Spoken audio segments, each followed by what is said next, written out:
Hello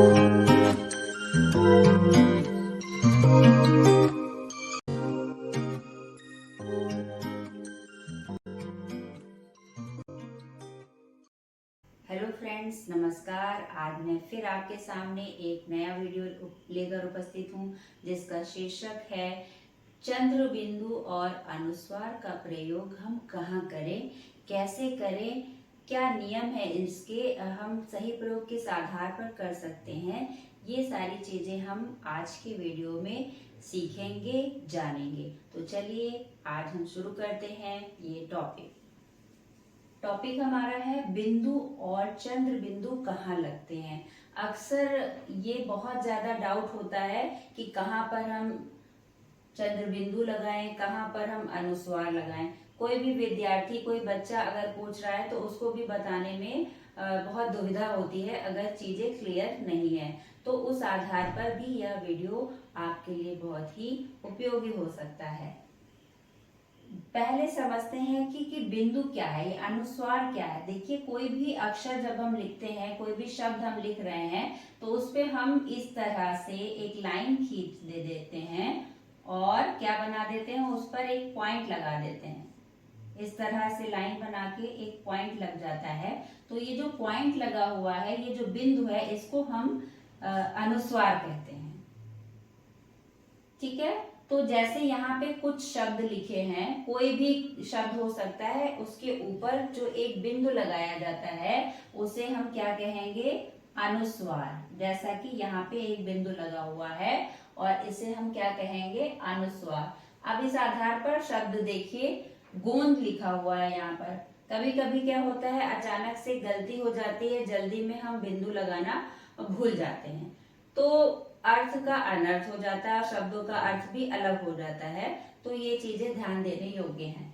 जैसे कि आपने जल्दी में बिंदु नहीं लगाया और ये बिंदु लगाना गोंद शब्द है, इसमें आप बिंदु लगाना भूल गए तो गोद शब्द हो जाएगा, बिल्कुल अर्थ बदल गया है। दूसरे शब्द में देखिए, गंदा शब्द है, आप इसमें मान लीजिए बिंदु लगाना भूल गए जल्दी में, तो ये शब्द दूसरा बिल्कुल बन जा रहा है, गधा शब्द हो गया, यहाँ पे दूसरा शब्द बन रहा है। इस आधार पर अब यहाँ देखिए, ये तो हो गया बिंदु की बात। अब अनुस्वार, जिसे हम बिंदु भी कहते हैं, उसका प्रयोग हम कहाँ करते हैं, इस चीज को जानिए। तो बिंदु का जो प्रयोग है या अनुस्वार का जो प्रयोग है, हम कहाँ करेंगे, जहां नाक का प्रयोग, यानी जिसके उच्चारण में नाक का प्रयोग होता है। जैसे कि कंबल शब्द लिखा है, आप देखिए इसमें ना शब्द आ रहा है, कंबल, और नासिका का भी प्रयोग हो रहा है। तो ऐसे शब्दों में हम बिंदु का प्रयोग करेंगे, यानी कि अनुस्वार का प्रयोग करेंगे। यहाँ पे देखिए इसी तरह से दूसरा शब्द है झंडा, धंधा शब्द है, अंडा शब्द है। बहुत से ऐसे शब्द हो सकते हैं जिनका प्रयोग इस आधार पर किया जा सकता है। तो ये चीज आपने क्लियर समझ ली होगी। एक और नियम है जिसे जानना आवश्यक है कि कहाँ पर, उसको आप अगर आप जान लेंगे तो और चीजें क्लियर हो जाएंगी। शिरोरेखा, शिरोरेखा से क्या अभिप्राय है।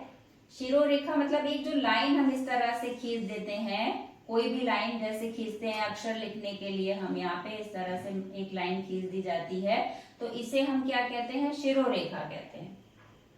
ये जो लाइन खींच जाती है ये शिरोरेखा कहलाती है।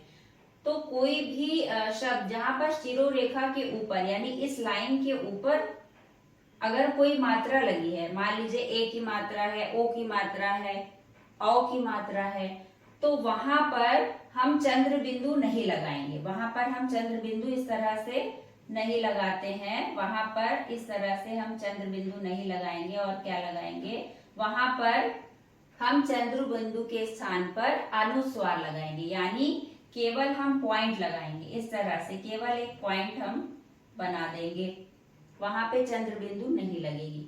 तो मेन चीज ध्यान देने योग्य क्या है कि शिरोरेखा के ऊपर यदि कोई मात्रा लगी होती है तो वहां पर हम केवल अनुस्वार का प्रयोग करते हैं। और यहाँ पे देखिए कुछ शब्द लिखे मैंने, जैसे आप देखिए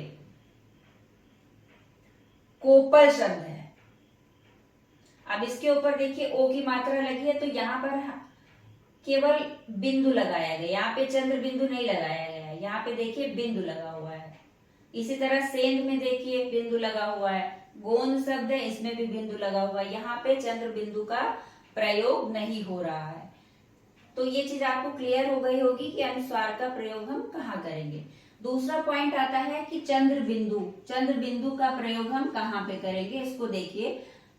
चंद्र बिंदु क्या है, एक अर्धचंद्र आकार का होता है और उसमें हम पॉइंट लगा देते हैं, उसे हम चंद्र बिंदु कहते हैं या अनुनासिक भी कहते हैं। कहाँ लगता है ये वहां लगेगा जहां मुंह के साथ हम नाक का भी प्रयोग करते हैं शब्दों को उच्चारित करने में, तो चंद्र बिंदु वहां पर प्रयोग किया जाता है। इसके अतिरिक्त चंद्र बिंदु को हम वहां नहीं लगा सकते हैं जहां शिरोरेखा के ऊपर कोई भी मात्रा नहीं लगी हो।